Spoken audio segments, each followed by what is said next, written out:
This show is brought to you in part by viewers like you who joined a Patreon or become YouTube members. Thank you. And if you could, hit the like button and subscribe if you want more Browns-focused content. All right, this was an interesting week for the comment section. Shador's debut, a lot of things to talk about. The Browns re-signed a player. Let's hear what you guys had to say and my reaction to what you guys had to say. I picked about 5 comments from this week's video. So let's just jump into it. Louis says this. He's playing the Raiders defense this week, referring to Shador Sanders. They don't bring pressure a lot. However, they might change that. If he does well, it'd be crazy. If he doesn't, it will be excuses for some and confirmation for others. In my opinion, he doesn't take his short passes on time enough. Thus, he holds on to the ball too much. He drifts backwards too much. He doesn't step up in the pocket. He's still referring to Shador. Therefore, the offense is off time on that. That being said, the entire setup for any QB in this system is more prone to failure. That was the interesting thing about this week. Everybody jumped to practice reps as the reason for Shador not looking amazing. And that might be the case. I don't tend to think that the practice reps, yes, they make a difference. Are they going to make that significant of a difference? History tells me no. You could look at guys who got in without the reps with the first team and then their adjacent start after that. It's not that much different usually, right? Hell, sometimes it gets even worse, right? Like Johnny Manziel, I think his first appearance was actually pretty good. He got all the reps with the ones before the Bengals game, and he was terrible. Now, obviously, Johnny Manziel, much different beast there. Baker Mayfield's another example of this. Didn't get reps with the ones in camp or during the year. Stepped in for Tyrod Taylor, had a pretty nice outing, won the game in relief. But then his actual debut with the first team reps, he was actually worse in that game. I think the other factors of football tend to have a much greater effect on the game than whether you're getting the practice reps or not. Like the Raiders not being as good of a football team as the Ravens, that's going to have more of an effect on this game than Shador's practice reps, right? I think the Browns offense just not being in a position of strength right now with offensive linemen in and out the lineup, that's going to have more of an effect on how he looks than practice reps. And I think just in general, the issues with the Browns offense are just a lot bigger than most quarterbacks can solve right now. And that's ultimately going to have a bigger impact than reps alone are going to have for a player. I mean, hell, Dillon Gabriel, we've watched him get 4 weeks of starting reps, and every week he looks worse in every game, right? That's been the argument. It's like he's getting the reps, he's looking worse. The reps aren't guaranteed to boost you, right? This is not like playing Road to Glory or something like that, or Superstar mode in Madden, where it's like it always gets you plus 2 points or whatever it is. Like, I think people just have turned that into its own beast. Another part of this conversation that, Louis kind of alludes to that I really think has been under-discussed, and maybe the Raiders aren't good enough for it to matter, but I don't think the Browns are good enough to make something not matter in a game. Shador's getting the reps, and that's good for Shador, and Shador's getting a game plan for himself, but also the Raiders are going to game plan against Shador, right? Like, for the first time, he's going to have an NFL defense use all their resources to stop him. The Ravens didn't have time to game plan for Shador last week. They were game planning for Dillon Gabriel. They threw together one once they realized that Shador was going to be out there the rest of the half, and that basically included just throwing a lot of different sim-presh looks at him. But ultimately, the Ravens didn't have a game plan for him. The Raiders will have a game plan for him. So we'll see what he looks like. I feel bad for him in a way because people put so much on these practice reps And in reality, these practice reps aren't going to make the difference, or at least aren't guaranteed to make the difference that people have been demanding that they would. And if that, like, if there are bigger problems on the Browns offense than just practice reps, which I fully anticipate there being, then people are going to be like, well, now there's no excuse. Shador sucks. He needs to be run out the league. And I think that's unfair to Shador, right? I just feel so bad for him because it feels like some of his fans have set the table in an unfair direction for him. And I think they've been doing that since he's been drafted into the league. I mean, the reason why people were so harsh about his debut was because their fans spent all year talking about the second he gets in there, he's going to show you the difference. He gets in there, he doesn't show you the difference.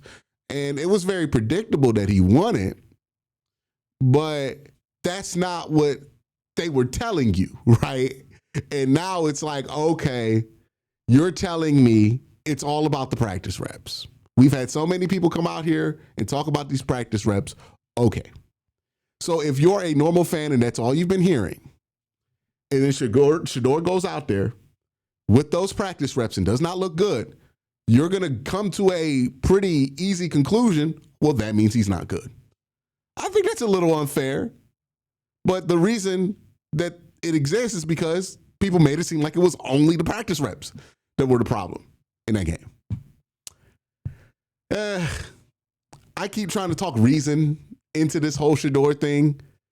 It's a lost cause at this point, right? Like, there's no amount of reason that's going to get to people. And honestly, I think so much of the arguing about Shador has nothing to do with football in general. Like, it's just another thing that people talk about and get mad about and don't care where reality is with that thing. They just care about how they can win an argument with that thing. And it's kind of my least favorite things to do with other humans, which is engage in that kind of stuff. So, you know, that's where it's at. It's unfortunate. I like Shador. I think Shador's a really good dude. Like, I hope he does well. Even if he doesn't, like, if the Browns move on from this offseason and, like, he has a good career somewhere, I'm going to be so happy for the guy because he seems like a good dude. He seems like somebody who is a good influence on his teammates. He seems like somebody who people like being around. He seems like somebody who, you know, cares about the local community in which he plays in and goes to places that most athletes don't ever touch, even if they have a much longer career. Like, I mean, Shador been places that I haven't seen guys who've been on the team in 10 years be. And I really appreciate that, especially from somebody who grew up on the side of town that Shador be visited. So I appreciate Shador and I hope the best for him. I just feel like sometimes, and not even sometimes, most of the time, his fans make it so hard to like him and to get behind him because they keep flooding the zone with some of the most ridiculous bullshit you ever heard. And it's impossible to separate that from Shador for a lot of people. And that's tough. That's tough because if Shador doesn't play well in this game, I can understand why that could happen. If Shador does play well in this game, I can understand why that could happen, right? But yeah, I just think the way that he's been discussed has made developing him, if you're the Cleveland Browns, a very, very difficult thing. Like when you're answering questions about first team reps in the NFL, it's like, what are we doing? You know what I mean? Like, do we not understand how this is operating? And then, like, the people in the media who do know better that are still asking these questions, like, just explain it to people. You don't need to, like, I don't know, man. I just want to move on to a different subject. Let's talk about something else. Garu says this. In this week's episode of Cleveland Does Something Normal and the media freaks out about it, giving all your first team reps to your rookie starting quarterback. Yep. Yeah. I don't know how this became controversial, but It was a thing. I think if I were a part of the folks that want to excuse how Sanders look on Sunday, I would point out the larger issues that the Cleveland Browns offense has that have enveloped, at this point, 2 different quarterbacks. And that's more of a real justification. You could go like, hey, he didn't look good, but who has looked good in this offense, right? Making it about reps means that, okay, now that you get the practice reps, we're going to expect to see what people have been saying he is. And, maybe he performs to that high of a level and he shuts up everybody who's been concerned and it all works out. But boy, if he struggles, it's gonna set a real unfortunate, it's gonna be a real unfortunate environment for him to continue his development, which I think is completely unnecessary. You know what I mean? Like, none of this needed to happen. But so many people willed this environment into place. And that's what I find exhausting about it. Let's talk about my sponsor, Sleeper, before we get to the next hot take. Real quick, just want to let you guys know Sleeper has a new offer here. They're offering a free $20 entry, no deposit required. And also, if you're a first-time user, you also will receive a 100% match on up to $100 when you use the promo code Worst Take. Again, $20 free, no deposit required. Plus, first-time users also receive 100% deposit match up to $100. Join Sleeper. All right, Jed Henson says this: I could see giving Schwartz another shot at head coach, have him hire a clone or puppet to be his defensive coordinator, and then work with Andrew Berry to hire an offensive coordinator mastermind. I do not like this idea. I think you can just keep Schwartz as the defensive coordinator. There's really no reason to promote him to head coach. One, Jim Schwartz was not a good head coach when he was there. And 2, what's the problem that you're trying to solve right now if you fire Kevin, right? Because again, you can't just fire Kevin just because you're tired of looking at him. You have to fire Kevin because there's a reason to fire him and something you think can be better by firing him. So if you're going to fire Kevin Stefanski, I would argue it's going to be because of the offensive side of the ball, right? Because look, the players are still playing hard. The locker room culture still seems fine. Nobody's leaking stuff out. Nobody's bitching and moaning to the media. The Browns aren't a disaster as far as like locker room leadership goes, so it's not that will get Kevin fired. The thing that the Browns are a disaster is their offense. Their offense just stinks. So if you fire Kevin to fix the offense, how does hiring Jim Schwartz fix that? What evidence do you have that Jim Schwartz has a talented enough eye when it comes to offensive coordinator that he'd be able to fix that problem? I know I saw Jim Schwartz have underwhelming offenses with Matt Stafford and Calvin Johnson. No disrespect to Jim Schwartz, just that's why he didn't remain the head coach. So if you're firing Kevin to fix the offensive side of the ball, not saying it can't be a defensive guy, right? Because there's guys like Mike Vrabel. Mike Vrabel has a really good eye for offensive coordinator talent. But not saying it can't be a defensive guy, but, how does hiring that guy fix the problem that you're trying to fix? Because the only thing Jim Schwartz giving him a shot at the head coach fixes is like you keep some continuity and you get to look at a different face. But that doesn't solve the Browns' problems at the core of it, right? So that's my thing. You're going to fire Andrew Berry. I mean, not fire Andrew Berry. You're going to fire Kevin Stefanski.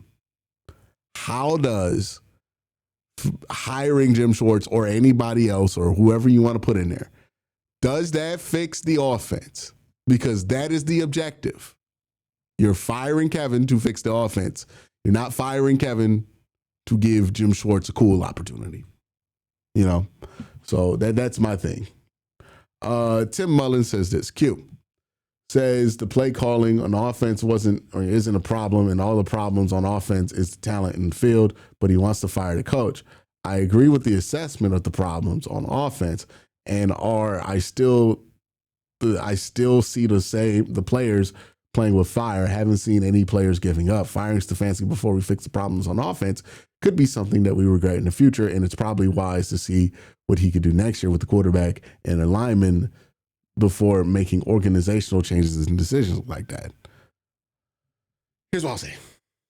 One, you don't have that time because the quarterback's coming now, and you don't want to introduce your quarterback to a ton of instability. So whoever you have as the head coach, you better be sure about once you draft that quarterback, in my opinion.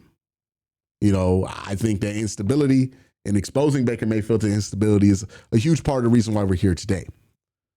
So I don't think you have the time to just give a year for Kevin to see if he can just fix it, right? And ultimately, why I say, hey, look, the play calling is not the problem. The problem is the talent on the field and how Kevin utilizes the talent on the field. That's part you left out there, Tim. It's a huge part, right? The talent on the field is not great, but I don't think the utilization of the talent on the field is not great. I have highlighted this in several film breakdowns when I'm talking about the problems with the offense, quarterback play, all the stuff in general. I've talked about this stuff, highlighted them in the All 22 before.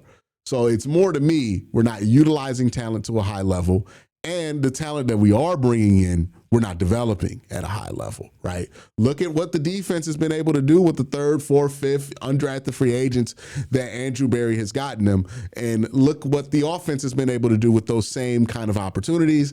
We're not doing a good job of identifying talent. The Browns' way of doing things is very collaborative. So Kevin has a say. Andrew has a say.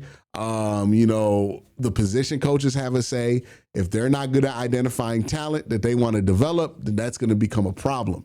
I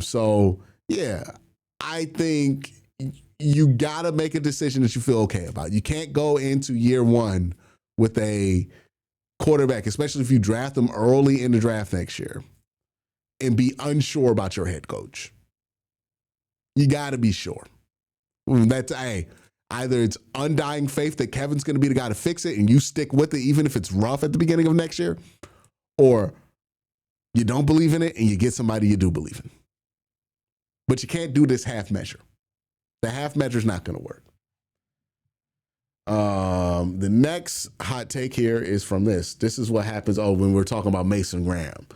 This is what happens when people just look at box scores. He's essentially giving Miles a easy path mode to Defensive Player of the Year.